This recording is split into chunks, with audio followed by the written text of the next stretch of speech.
Welcome to another episode of Bringing Down the Grindhouse, a podcast where we discuss horror in media. And tonight, get ready for a total mindfuck. Get ready for being impregnated by a muscle car and birthing a cyborg baby as we dive into Titane. Titane. Titane? Titane. Titane. It is French. Titane. From 2021. I'm Mitch. I'm Mur. I'm Justine. And I'm Jonathan. So it is pronounced Titane, and it is Titane. French for titanium. Thanks. Because she has a titanium plate in her head. Yeah. She also- She also Yeah. fucks cars. She also has a And she titanium fucks cars. chopstick Yeah, Yeah. that too. that holds her hair up. that which she is uses to stab into people's brains. kind of dope murder weapon. Mhm. I was just about to say, but we'll get into that. Yeah, definitely. I'm going to go into production notes so we just basically We got a lot get to through talk that. about We with got a this lot to talk movie. about this one. So this movie came out in early 2021. It was written and directed by Julia Ducournau. She is known for her other film Raw, in which case a vegetarian decides to start eating raw meat, and it gets very hectic. Well, she then has to figure out how to find other raw meat, and is like, you know what? I can just kill people and eat them, and Cannibalism. that's how that film goes. Quick side note. I remember someone saying that this vegan person transitioned to a raw meat diet and it actually improved a lot of their health problems. Ooh. I'm just Interesting. saying, but I don't know where you can find raw meat that's good enough quality to eat it Yeah, raw. not in the U.S. Definitely No. not in the U.S. I know in Korea that's a thing. Yeah, they have really harsh standards for what they like when you go and sell shit in the market. As they should. Whereas here, the USDA is kind of like a weird conglomerate of people who are like, yeah, I'll check this box It's like, off. this give me isn't enough money. insanely poisonous. We can put a little bit, only Literally- 5% in your food Yes, of this exactly. poisonous chemical because it's not going to kill them right away. So Or- they can't technically sue us for it. If it's a certain percentage of the meat that you claim it is, then you can let it go through, Yeah. which Not- is kind of nuts. Not to mention some dyes. Oh, it's gray. We could make yes, that pink or also red. that. Oh, Um, man. But And don't get me started on fillers. Anyways. Yeah. discussion of meat aside. Wow, we should uh, talk about the meat that's industry. a segment Yes. for the future, the meat industry. That's literally a horror section in our country. I did a whole speech on this in college and got a very high score. So Hey. I've Nice, got to say nice, I'm nice. qualified Also- for this topic. Also a good book called No Happy Not that Cows qualified. That is a good one. that talks about this entire thing. So yeah, it's a very short book, but very worth reading. Yeah. Anyways, back to production So notes. she's notable for that movie back when it came out. This is, I believe, her second film. This is her second film. It premiered at the Cannes Film Festival on the 13th of July, 2021, where she became the second female director to win the Palme d'Or, basically the festival's top award, and is as well as the first female filmmaker to win solo. So that shit is wild because this film festival has been around for a really, really long time, and she's only the second woman to win that because just like the judges never choose women to win these things. Got me raising some eyebrows. Their panels are questionable, in my opinion, because they often get people who they think are famous at the time, which is going to be usually retired actors, people who are doing some sort of film production. But they are similar to the Academy Awards where they might get like some gift baskets from people. And like they have certain items in it, so they're probably swayed to vote one way or another. And so it's kind of hard to get objective judges in these kinds of things. We also found out last year that the estimated budget for some of these movies could go up to and cap at $1 million. Yeah, so super unfair, in my opinion. You should have like segments, like categories where it's within a certain bracket of money that Yeah. being used. But say somebody who made a film for, I don't know, $10,000 has to go up against a film that did it for $1 million. And it's obviously going to have a production difference because of how much money you put into it. What was the budget for this movie? I will get into that. So the budget for this one is a bit of a mystery because of said restrictions. Some people are estimating around $4 to $5 million.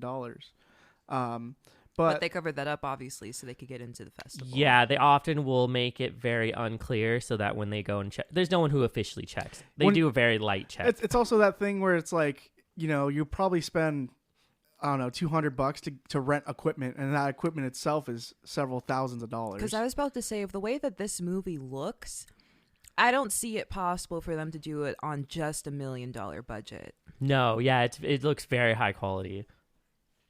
It was available for 2 days in the U.S., part of a national release, and it only made $4.6 million at the box office. So it did not make its money back if the conspiracy is true. But it also got distributed by Neon. They are best known for distributing Parasite. And it is also the feature-length debut of Agathe Roussel, who plays Alexia/Adrian. She is our main character in the story. Insane that this is a film feature debut. This is her first time in a feature-length film. She's an incredibly good actress. Yeah, like, and what to the have fuck? this as her major debut, that's a major stepping stone right there. She had been in talks with the director for quite some time about the story, and was really drawn to it because it was completely different than what had been offered to her, which was often what you saw at the beginning of the film, which was her being some sort of sexy character, and that was kind of it. Like, they wanted her just for her looks. And so when she heard about what this film would do, she's like, yeah, I'm all in, and went in for the film and was waiting for it, and freaking came out the gates winning. At one of the film festivals, so good for her. Not only that, but she's also very capable of dancing really well. Yeah, I could tell she's been a dancer before because she got moves. Yeah, she does. She got flow. This movie is a mindfuck, and we're going to delve right into that. So, Man. So the first thing I wanted to ask you guys, which is kind of an obvious thing, is what is it saying about femininity and masculinity? Because you have the main character who hides by being a man, but still maintains a lot of her like feminine ideals and perspectives on things while also doing this. it has to do a lot with like basically birthing or trying to hide a child, which is very interesting in that regard.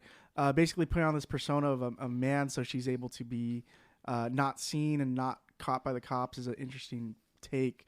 I've never seen a movie where someone basically goes through rigorous like taping of themselves to basically portray someone else. So it was interesting to see the switch from quote unquote sex worker to someone who's trying to just be a regular Joe so they could like slip into, you know, something different.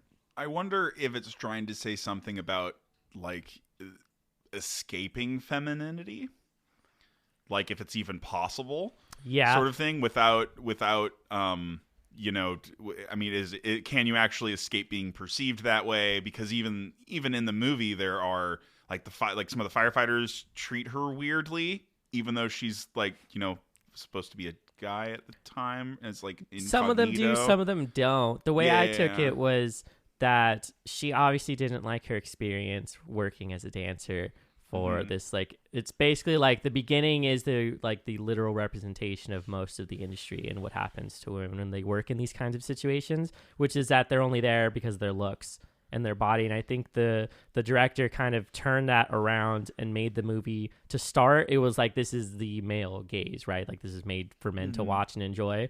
And then as the movie goes on, it tears that away. It makes it really uncomfortable for you to watch so that you understand how uncomfortable she was at the start of the story. Yeah, because it does do all the same things that you're going to see typical in like male gazy shots and stuff like that. It does them for all those, especially when she's in pain or, you know, trying to bind herself up, but it's always uncomfortable.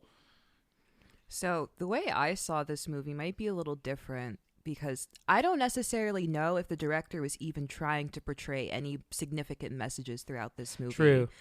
And the strong feeling I was getting throughout watching this movie is that this was an art piece made for art's sake. And the thing with that is, if you don't make the purpose behind it evident, then people are bound to draw their own conclusions, which is what I think the director was trying to get out of this movie. Because there's a lot that you could take away. Definitely the aspect of femininity versus masculinity and how comfortable you feel in those roles. But I think also a lot of it has to do with industry. I think that was a big part of it, and how we're kind of all getting fucked by industries. We're also going to be talking about that in our new episode, Last Night in Soho, how basically the industry takes people of all sorts of backgrounds and areas and basically warps them to be something that they want. And if they want to get in higher positions, they got to do things that they don't like, which is most likely illegal stuff, or like stuff like sexual favors, or basically, you know, working themselves super hard. I got to say, watching her give so many signatures out by all these men that have just like their cell phones out, it was very disgusting to me. I felt very uncomfortable. I felt uncomfortable from the start, Because it's interesting, though, because I feel like she really was enjoying herself when she was dancing. Like, she was kind of in her own world, but then she came out of that and had to cater to the fans, basically, take their selfies, give them the autographs, give them a hug, what the fuck Well, ever. it starts like where she kind of has a underlying obsession with the car itself. Which came from a trauma that Right. she'd experienced when she was younger, which then you also have the element of trauma being mixed into Yeah. the whole idea behind this movie. Yeah, she's dealing with it all the way through. The fact that she was in the car crash while she was younger, but obviously the parents were not so nice. I think one of the parents is like yelling at her, and that's like why the car crash happens, because she keeps making the that was kind of creepy too, because she's making the engine noise like as it's going, like she's revving it on to like get like for the crash to happen, And then just starts kicking his seat, getting out of her man. seat. Just an super unruly child. But then you have to wonder how that relationship was when she was a kid. Like, was the parent kind of neglectful, or did they Yeah, not because have... you don't really see anything or hear anything about her childhood Yeah. except for that first opening scene, and then it cuts straight to her going to this like car meet thing where they have strippers, and she's a stripper on the cars. We have That's totally a thing too that still happens. I would love to go to one of those. I'm just BTDGH field trip. Right? Yeah, go to a car show. We're with gonna start the dancers. female gaze section now. Yeah, It's just right. me like, man, They're hot. but where are the male strippers at? I know they're around. I'm sure it happens now with all the women who bring their really souped up cars to these meets. Oh yeah. They might have somebody who's dancing with their car. It's funny because the way this film opened, the way she walked in, I thought she was working on the cars there, especially right. given like And what then I already changes. knew about. And then she changes, and I'm like, oh, who's the stripper? And I'm like, oh wait, that's her. Yeah, the reveal is you could see her metal plate, which is basically Yeah. the catalyst for her love for cars. She gets in this accident, and they basically put this giant head trap on her when she's younger, recovering. And finally, they say, well, you have this metal plate in you. It won't hurt you or cause discomfort as long as you don't get hit in that area and it causes trauma. And then immediately after she leaves the hospital, she looks at the car that was the catalyst for this crash, and she starts hugging and kissing it. She loves the car. Also, that car that she is dancing with, dope car. Yeah. I thought that was a really cool looking car for the... Go But ahead. something that was interesting is that she seemed to. So I'm just gonna, announce the elephant in the room. She fucks the car, right? Yeah. Or the car Yes. fucks her. The car, but spirit not in the fucks way her. you expect. Yeah. Anyways, we'll just let you watch it so you know what we're talking about. But so she dances on the Cadillac, then fucks the Cadillac, and then there's the scene at the end where she's dancing on the fire truck, and then she fucks the fire truck. Right. So it seems whatever car she interacts with in this way, she then has to have sex with. Yeah, I don't know if it's going into like the realm of some weird supernatural fantasy. That's what I was getting the whole time. Like, it's not necessarily that she's fucking the car, but there is something that is existing through these cars Yeah. that is having sex with her. Either that or it's a metaphorical sort of thing, like a Yeah. Lynchian metaphor sort of deal where she is like becoming the industry. She's becoming as cold and as gotcha. metal and lifeless Yeah. and I mean, the soulless other thing I as was the getting. industry. Ooh, Because that's a that good one. happens, and then Yeah. she goes, not saying that sex work is always going to be a cold, light, and lifeless sort of job, but in a lot of cases, these women do have to sort of become jaded in order to work in these very dangerous and demanding fields. And so you see the transition from the hospital to her dancing at this cars meet. And that's already sort of emphasizing that she's becoming more of a hardened person. I think if you look at it from the perspective of someone who is like popular among people versus someone who's not as but wants to be, Oh, gotcha. when you get compliments and you're not as popular, you're a lot more like, yay, I'm getting compliments, yay, I love this, right? But when you're in her situation where she's being ogled constantly, she's high priority. also, and the dude follows her. She's Yeah. been out in the onto industry. the car. yeah, exactly. Yeah, exactly. So then, is the story pretty original? Then, I don't think we've seen anything kind of like this. This is something No. that's different. I I've almost never wanna- seen something that's had me so confused the whole time. Like, It I really didn't does, really yeah. know where the story was going until maybe like an hour and a half into the movie. Fair, yeah, because then you have so I've read some articles and they were suggesting that there are some elements that either were intentional by the director or just by accident, but she becomes pregnant without a dude. So like this Immaculate is sort of like, conception. yeah, this is religious in some ways, and so I don't think that's what the director intended, just because it is a movie about about the industry. Well, now that you're saying the religious aspect, it's making me think of the whole concept of the birth of Jesus. Yeah. And that was Immaculate Conception by God, supposedly. The great miracle. And then you have this basically like an antichrist baby that's born from this serial killer stripper.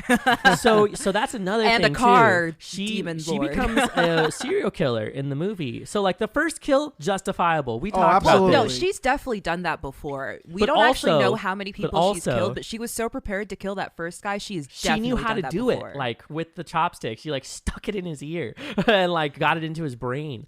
Like, and now I'm thinking more of her relationship with cars, other than just the accident, because she's basically like a car model, Yeah. a car model dancer sort of deal, and so she's on display, just like the car is on display.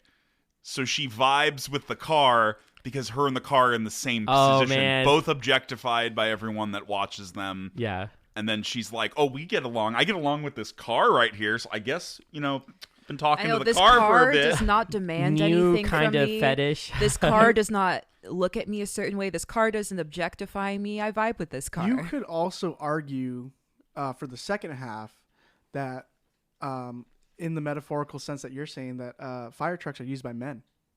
And in the industry, you're used by men to get to higher positions. Gotta climb that ladder. Got to climb the ladder. Dang, there's And, literal you know- ladders on that thing. You climb the ladder and you wax the pole. That's how you get to the Ooh, top. Shit. The amount of interpretations you can do. I think that's why I would describe this as almost like a Lynchian sort of movie, Yeah, because it has all those interpretations. Not enough stuff is explained and vague for you to. She is very latch similar onto. in the way that she answers her questions for interviews. She loves messing with people Yeah. to be like, it's whatever, like you want it to be, or like, what did you think it was, and like won't answer things really directly because she loves people getting that shit. confused about what she's made, because it's obviously gonna like make people be like, what the I fuck mean, is this? Sometimes you make these so that you can spur discussion. Yes, exactly. You want people Yeah. to talk about the stuff because that's how you get them talking about the different subject material, the ideas you're trying to present. So for this film, then, how did it disturb you? Like, did it horrify you? What was the body horror? Like, things that really got to you? This movie was like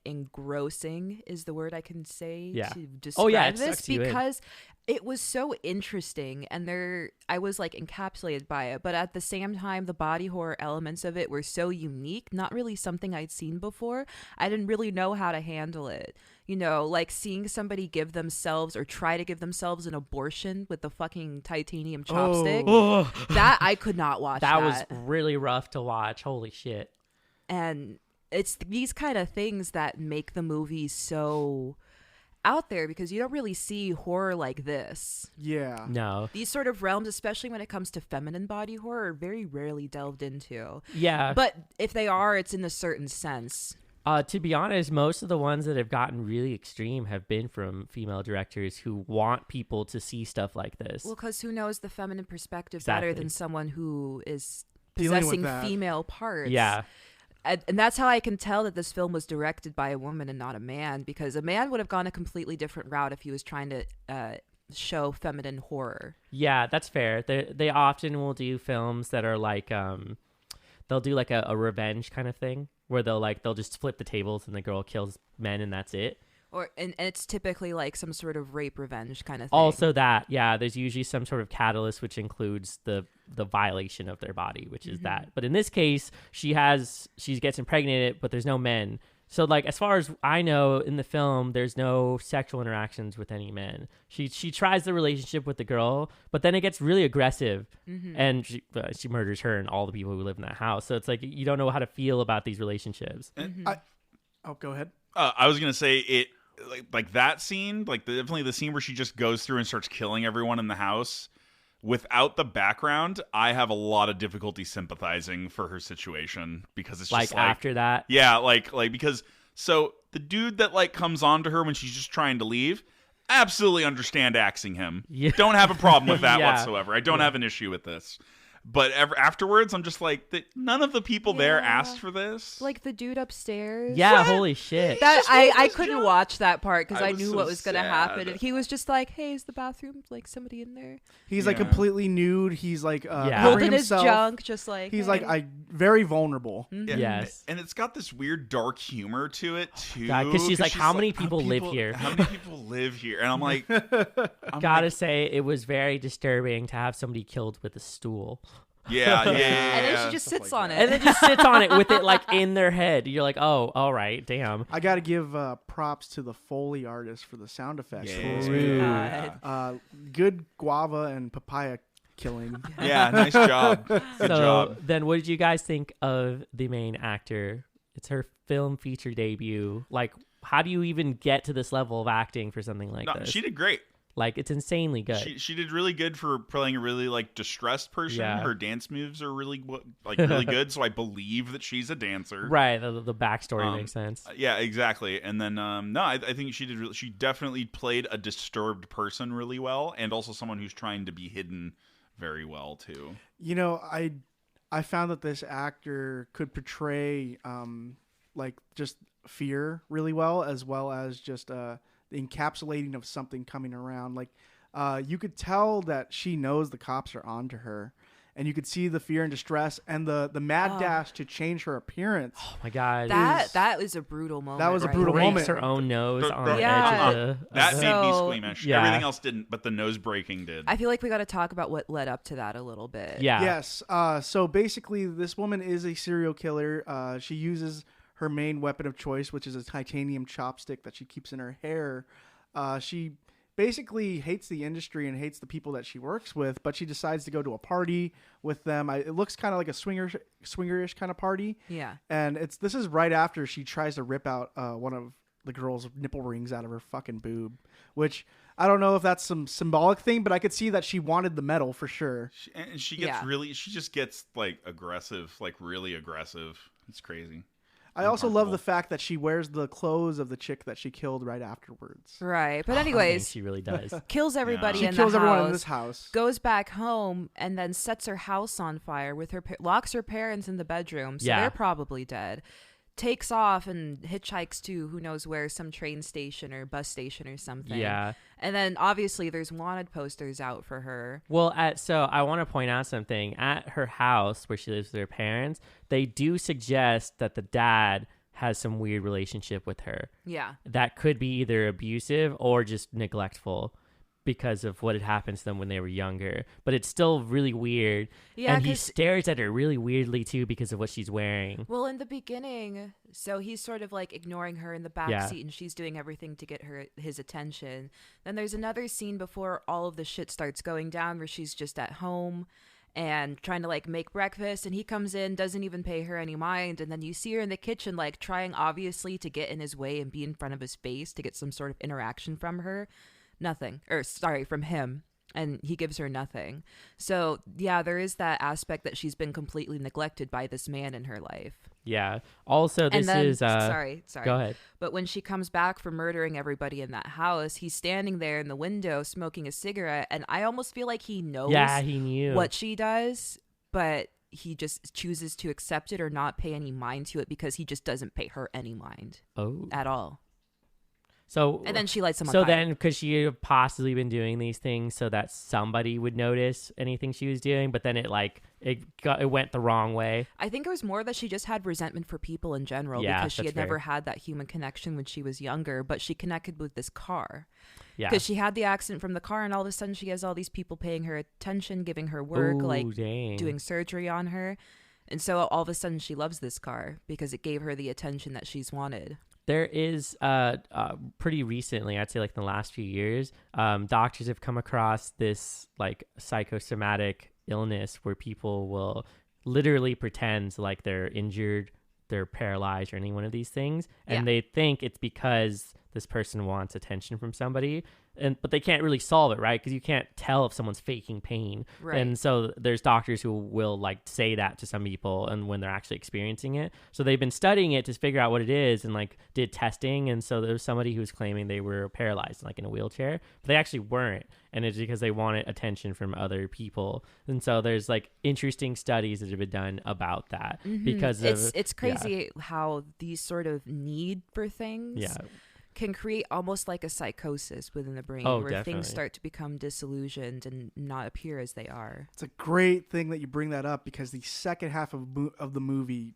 delves into that. Yeah. Because she portrays herself as a missing child from 10 years ago, breaks her nose, cuts her hair, puts a hoodie on, and basically Bleaches her eyebrows, makes herself look male to pretend to be this son of a firefighter chief, and basically moves herself into the life. And even though the kid on that poster and Alexia looks nothing like him. Look nothing alike, he accepts that this is his son.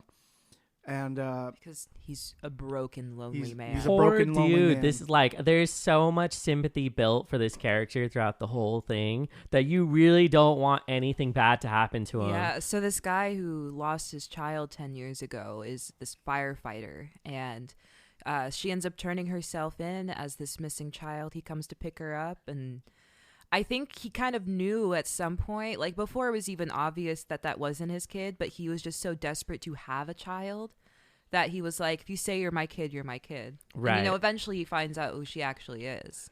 I'm going to name the actor real quick. It's Vincent Linden playing a character named Vincent. He is the chief of fire.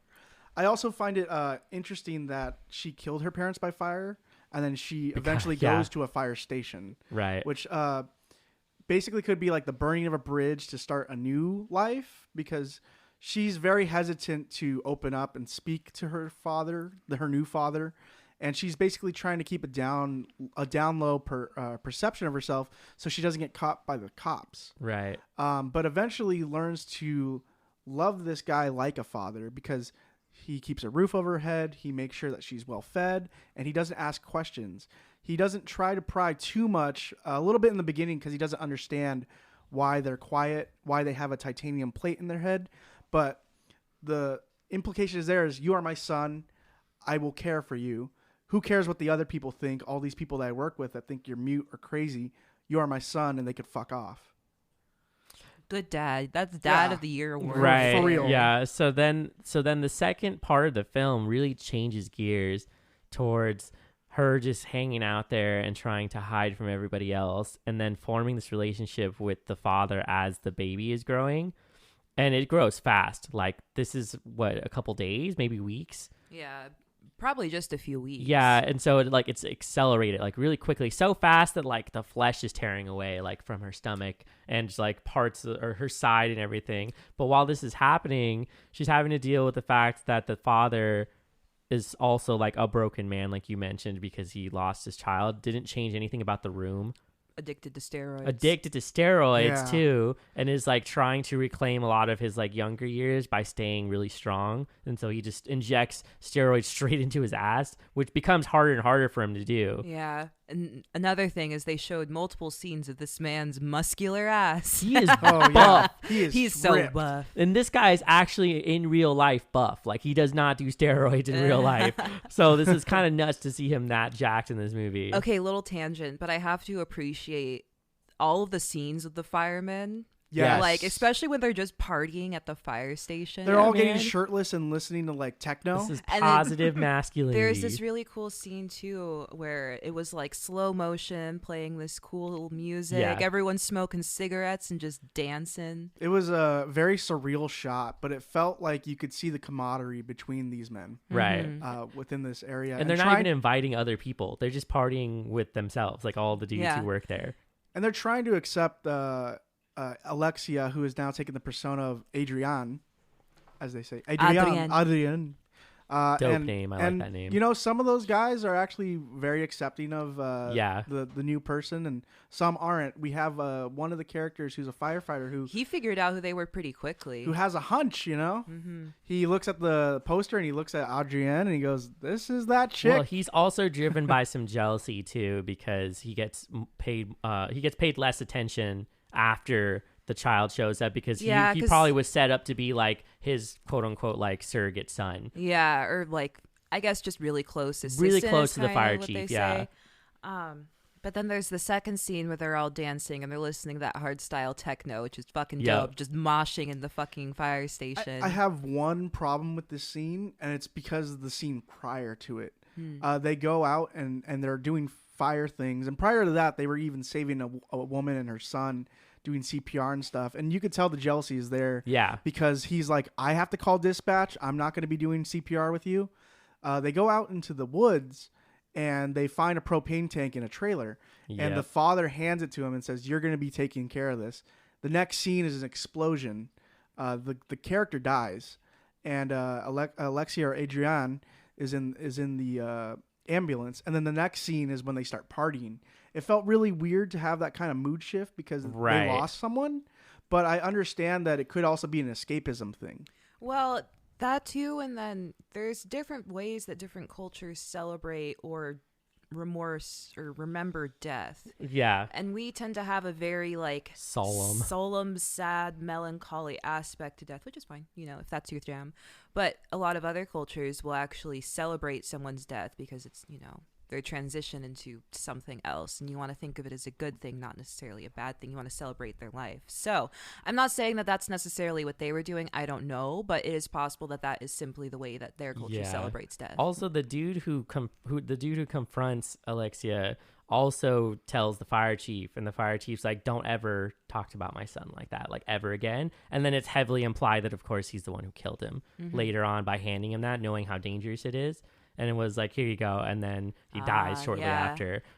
Yeah, probably because he was questioning too much. And Yeah, just making he's him like, feel too much uncomfortable. suspicion brought down onto his new son. And even more interesting is that when she arrives and she's looking through all the stuff, she puts on a dress that she finds, and it turns out that his actual son used to just wear this dress when he was a kid. And so it's not weird. This is like a confirmation for him, like, of course this is my son. And so then that's kind of like the shifting moment of acceptance where he's like, yeah, like who else would put on this dress and think it's normal?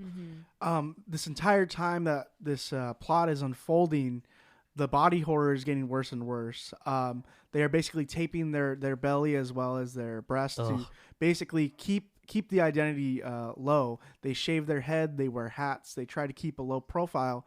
But we always get those scenes where they finally get home and they get into the solitude of their room and they remove the bandages, and there's scratches all over the body. There's ripping and tearing of the skin. She's throwing up and she's pissing oil at some point. So then what is the pregnancy all about? What the heck? Why did she even get pregnant? Why did this happen to her? It's a child of the industry. Yeah, is that what it is? Like a literal, like it literally is going to kill her. Like basically a metaphor for generational trauma, I want to say. Oh, yeah, because you get literally into a new child. She's coming from this generation, which I want to say that a lot of people have this common story where they sort of feel objectified and also isolated from a sense of purpose, a sense of belonging. And then that trauma is then transferred on to the next generation where they become literal like steel beings. Steel and flesh, you know, but they're hardened for sure. They're carrying that weight that they carried from the previous generation. A little bit of that trauma is in all of us. And I gotta say, she was probably carrying trauma from her father and her parents' generation too. Now passing it on to this next child. I had a little bit of a different interpretation. I found that this interpretation was a little bit more about love. It's all about love. How you could be someone from a completely different background, but you could find love in different people. Seeing that she wasn't blood related to this person accepted her in his life and was willing to go with it. Eventually, at some point, you know, she has the baby. I'm 100% sure that Vincent's going to take care of that baby. Oh, and yeah. He's going to be a great dad. Depending on the gender, he'd probably call her or him Alexia or Adrienne. I do also want to point out towards the end, she, in like some desperation, tries to come on to him and like have sex with him, and he like gets up really quickly and is like, whoa, like this is not the kind of relationship I wanted. I appreciate that too, that he wanted just more of a familiar relationship. Yeah, exactly. Because she gets in and he's holding her, like comforting her for a second, and then it changes and he's like, well, this is not what this is supposed to be, and then it goes into the final piece of it, which is probably the wildest climax for a movie ever. But before we get to that, it just makes me think of another thing too regarding her sexuality, and that a lot of times the people she would murder were people that she would interact with sexually in some sort of way. Like the first guy, she like makes out with him before stabbing him through the brain. Second girl she tries to hook up with, and it seems to usually be innocent people before she kills them. Yeah, I think so. The dude after she kills the first girl, I mean, he kind of came on to her, so. But I think it was more that she just had to dispose of evidence. But then the poor black guy upstairs that she ended up killing, she gave him a little kiss too before she murdered him. So I feel like there's this tie-in with her sexuality and her trauma that she experienced younger, the neglect, and then the physical trauma too, and that maybe she only was able to experience these interactions by having, you know, an attractive physique. She was able to get sex, which was the most interaction she could get from people, the most meaningful ones, and so now that's somehow tied into her bloodlust essentially. And it also, like, it ties in, like, with the parent, because that's the only character that she doesn't come on to. Mm-hmm. And she attempts to kill him with the titanium chopstick, but she can't get to him because he's too strong, even though he's waning in strength from steroids. Well, there's actually another part, too, where he passes out, and she sits there and is trying to stab the spike through his brain, and she can't do it. Like, she can't push it through or even, like, hit him in the first place. Yeah, she then eventually coddles him while he's having this asphyxiation breakdown from steroids, because you could, if you take too much steroids, you could fuck up your breathing, and basically says, "Dad, are you okay? Mm-hmm. I'm here, Dad." Only time she speaks to him too, until the ending. There's this whole thing that happens towards the end where he obviously figures out who she is and visibly sees her body, and it's like it only takes him a couple seconds to be like, it's fine, and like covers her up and tells her like it doesn't matter, like don't worry about that, and then it turns surprisingly wholesome towards the end, and then really sad because like their relationship kind of ends like at the end of the film, so you don't know how to feel about their relationship they just formed. She passed on her trauma to him in the form of this metallic and this baby child. Like the thing she has to take care of. This Jesus baby. I wasn't sure if the overdose on steroids scene is real or not. I don't. Interesting. It is a real thing. If you take too much steroids, you No. That's not what I mean. I know. Like I know that ODing on stuff is real, but I mean, I don't know if it's dream logic we're going through. Like she is imagining this as a worry for him, because that is to show that she starts thinking of him is like attached to him. Oh, gotcha. More so, or if it's she actually called him while he's ODing, or if she's worried. I wasn't sure, because in the scene right after that, there's no hospital visit. There's nothing. Like after you OD, I don't think that you just well, he might actually. Here's the thing, though. They are firefighters, so they are medically trained. Yeah, that's true. They can resuscitate somebody if they pass out unconscious. This guy delivers the child at the end of the movie, so it's likely someone there probably took care of him, or he just knew how to take care of himself after he came to. Could be that his body is so used to the steroids for years, because you could see the bruises on his ass. Yeah, definitely. Yeah, I mean that could be a thing. I just wasn't sure, because the movie has a funny way about doing stuff like that. It really does. Like kind of implying like these weird dream logic sort of things, or there was as an explanation. I also looked it up really quick. You had mentioned something about her interactions sexually, and it usually included a kiss. I was like, is this connected to like the sort of kiss of death thing where like it marks someone for death? And that could be an interpretation too, where she is like kind of looking for people and marking them, and that's like one of the like visual symbols for it. As far as like the aesthetic goes for what you're watching in film, like there has to be a visual, right, for some of these things, and in this case it's that interaction. Right. I'm gonna end off with this. At the end of the movie, she doesn't kill anybody. She stops being a serial killer, and I think that has to do in part with her actually being cared for and listened to by her new surrogate father. I think he actually took very good care of her, made sure that no one would fuck with her, basically give her food, clothes, and a place to live, and didn't want to ask questions. So for her, that was like fulfilling. She's able to live and survive and not have to deal with basically men ogling her, because she is portraying herself as a male. So I think there's a little bit of character development there that she doesn't feel like she needs to kill people because she's finally cared for by another person, and a man in this case. Yeah. But then she dies in childbirth, so it's kind of like a bittersweet moment. And I was saying I don't really sympathize with her really all that much, and maybe you're not supposed to. That's true. There could be a not really moment the where you point. weren't necessarily supposed to, and then it could be that most of the empathy feelings kind of get shifted over to the dad because you see this character introduced later. He's the real protagonist, let's be honest. Yeah. Interesting. Yeah, I mean, he is The main dominant in character part is of the not movie. necessarily always going to be a protagonist. True. Also, Yeah. You also have Good that point. interaction with his wife where she doesn't believe it, and she comes across her body and is just like, I don't care who you are, you just have to be here for him. oh, that's true. She does say that to her. Okay, so then what would you guys rate this film? Like, and also, like, do you have any favorite scenes? I'm going to go with my favorite scene is the slow-mo with the firefighters. I think The it dudes, looks yeah. really beautiful, and it makes me feel that camaraderie. But I also enjoy the scene where the childbirth is happening because the music hits really well Yeah, holy shit. in that scene, and it cements the end of the movie as well as starts a new beginning with this child that has a plate in its head and a metallic spine. When she kills everyone in the house is great. Yeah. I really like that there's Dark some weird comedy moment. Yeah, and then also the scene where the mom finally figures out that she is not the son. And because that was a really tense moment, and I was lot like, of tension. and then she's fine with it, and you're like, okay, all right, so we're not too in the shit. Yeah. But yeah, I have to say, my favorite scene is probably the same as Murr's, the slow dancing fireman.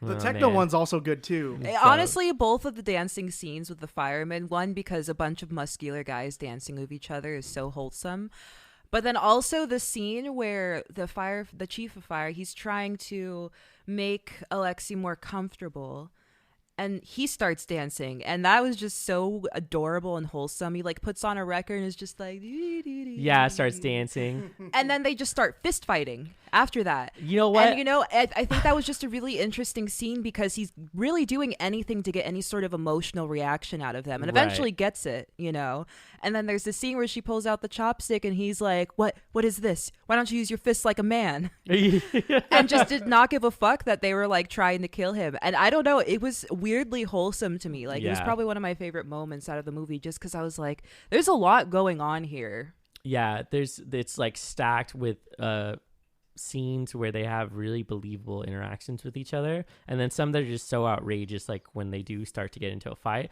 Although that doesn't seem too off to me. Like I feel like I've definitely had moments when I was younger with my dad where I like definitely wrestled him and like got into these moments where it's like I was actually pissed, but like I can't do anything because he's obviously just gonna like relax, like it's not a big deal. And so those moments definitely happened and were believable for that. And then like I think my favorite is probably the sweetest moment, which is when he discovers who she really is and like just doesn't care because he wants so desperately to have a child. And you're just like, oh man, this is like both really nice and sad at the same time because he's just willing to take care of her. And then for it to just come to the ending that it does feels really harsh, but like I don't think it could have gone any other way for what was going on in the film. And then like, because what if she did stay alive after that? How do you take care of the kid? And then she's still at large, kind of. She's killed a lot of people. So like there's no happy ending for her either way. The moment when he looks at her and sees her exposed breast and he goes, "Here, we got to cover you up." Yeah. That's the moment where you're like, this could work out as a weird fucked up family. Yeah, right. Yeah. So then some ratings. I'm going to give this a solid 8.5 to a 9. I think it was really well done. I think the music and the story are very unique. I have not seen and probably won't see anything like this for a while. I'm actually going to give this movie a 10. And I know I'm kind of a stickler about things that are accessible and digestible for the public. Yeah. And this is definitely not one of those movies. No, it's not. But the artistic value that's going on here, the amount of depth and range and possible interpretations of this movie, and the fact that it's so unique and we'll probably never see, like you said, never see anything like this again. Like, yeah, I have to give it a 10 purely for how unique and special this movie is. but it is not for the faint of heart. No, this will definitely get under your skin. In some Like, I cases. think that I have kind of a thick skin of a lot of movies, except for like certain torture things like Saw. Can't do Saw. Yeah, that was rough. But even this movie, like, it didn't get to the extent and the gore necessarily of Saw, but it's just the unique body horror that was just, I think I was more uncomfortable with how I had never seen anything like it before, so I didn't know how to take it. And I think that's a really cool way to be feeling about a movie. If a movie can make me feel confused, I like that. I like that shit. 10 out of 10. This movie riffs hard off Tetsuo the Iron Man It kind of does. in a lot of senses, and for that it gets a 9, and that's about it. I will also give it a 10. Yeah. I feel like we're probably the most difficult to get a 10 for most films because of how picky we are about things, but it's just so insanely unique. Very, like, she's deliberate in everything she chooses to do for the film and does not give up. Like, you are, like, just, the film does not let up the whole time you're watching. And so, like, you are uncomfortable. It's scary. It's horrifying. You, like, don't know what you're feeling. And so you kind of experience the same bit of trauma that she's going through. And it's like, you know, whether you watched it with a group of people or by yourself, you feel weird after watching it because of the feelings it leaves you with. So very effective. And I'm glad she committed to the strong, surreal, like, horror aspect of the film while also maintaining that, like, it could be so many messages all in one thing. So really well done. Yeah. And I'm looking forward to her making more films and to seeing the main star and other things, because she's probably gonna go into horror. Like, that might be her niche films if she wants to keep doing that. And so it'd be really cool to see what's going on. Yeah, Absolutely. So before we walk out, I have a final thought. I don't know if anyone else has final thoughts. You got some final thoughts? No, go ahead. Okay.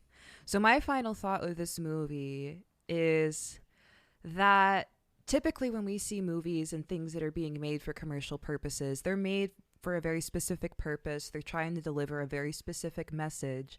Even if how you get there is a little uncertain, it's still there and it's still noticeable and obvious. But with this movie, is you don't really know what the message is. And I think that's something beautiful, and I think that's something that people should incorporate more in their artistic works, is making something for yourself and for the purpose of the art rather than how it's going to be perceived by other people.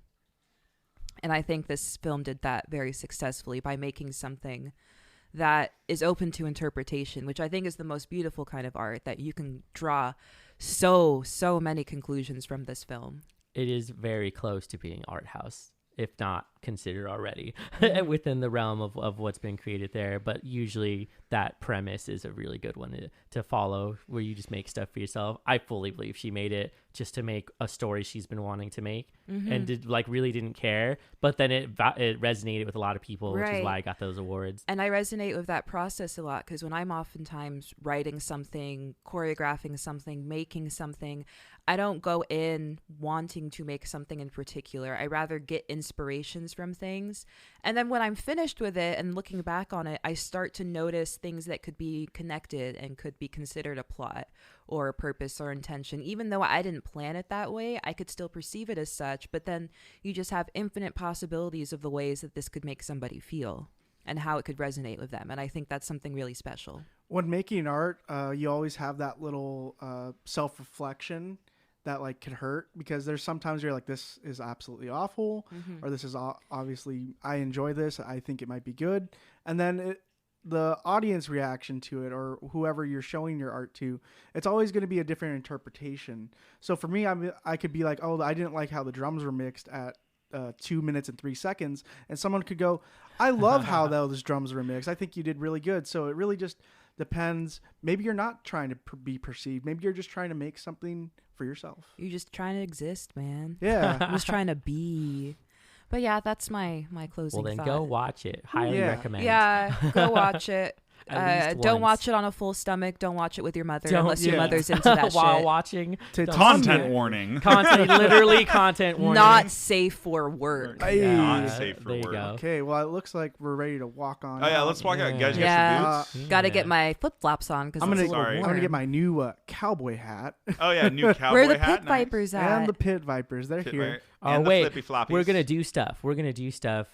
for the podcast, which includes making a Discord. Yes. Oh yeah, Discord coming up. We want a place where all of you can chat with us, and Also, we have a Twitch channel and now. Mitch has set up a Twitch channel, which is dope. So I might start streaming horror games. So if you Yeah. want to watch me shit my pants playing, I'll be joining that too, and, you so know, we'll both be please, scared. I'm gonna need you. Yeah. I'm gonna need another voice that's like, I think it's we'll okay, all be Mitch, you making can- appearances God. on that Twitch Yeah. at That some sounds point. It's gonna be fun. really funny if it's us two because we're just terrified of these games. Oh, I'm so terrified of. I'm gonna play Alien Isolation. Oh and I God, can't. yeah, it's just Yeah. And then I'm I'm more- over and I- here like, heh, fucking weenie. Yeah. I literally started that game, and I think I have 20 minutes logged because I started it, and then it was Nope. like, nope, not doing any of this. Logging off. Go play. Let's Right. go play Halo. Also, Let's go play Halo. also in the works, me and Jonathan have been recently doing something with TCG games. Hell yeah. We have been recently opening Pokemon packs, and we're going to start opening Magic packs soon on a TikTok. Yeah. Which is, what is it called?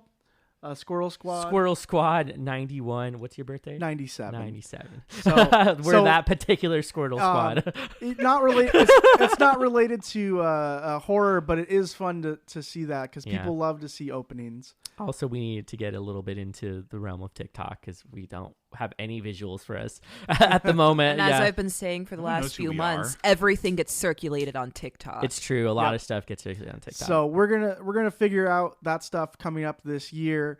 But before then, I'm just gonna give you the little general rundown of what we got going on. We have our Patreon, where for $2 a month you could basically recommend a piece of horror media for us to review, as well as get all the bonus content that we do in our own little sections. We have Cryptids with Justine coming soon. We have Horror Games with Mitch. we got conspiracies. Conspiracy theories with all of us, as well as a Sci-fi sci-fi channel. corner. And then my personal segment, which is Monsters with Murr, where I'm currently making a theory for why society has a love for monster movies and why we are so drawn to them. I will be making my theory paper soon. So that will be really Yes. fun. It's called a thesis, I believe. Yes. Thesis. Thank you. Thank you. Not a theory, a thesis. Your thesis paper. Other than that, you can find us on all our social medias. We have the Facebooks, the Twitters, and the Instagrams, where we will notify you when new episodes come out. Also, make sure to give us a follow on Apple Podcast as well as Spotify. yeah, leave us a review on Apple Podcasts. Let us know how we're doing and let us know about other things that you like hearing from us. It always helps us out with the numbers, as well as notifies you when we get new episodes out. You could also just say hi to me. Yeah, you could also just say hi. You can just say hi. I like hearing hi. We also have our Teespring, where for a couple dollars you can get some really good merch with some really cute anime characters of us, as Custom well art.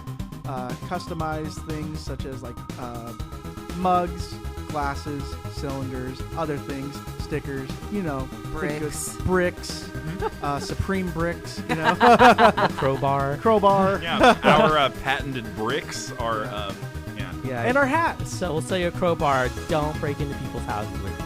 But you should totally. for Well, for fuck the legal police. purposes. Anyways. Don't break into people's Well, houses. that's basically it. Let us know how we're doing. We love you very much. Same. I'm Mitch. I'm Murr. I'm Justine. I'm talking. Thank you. Titane. Titane!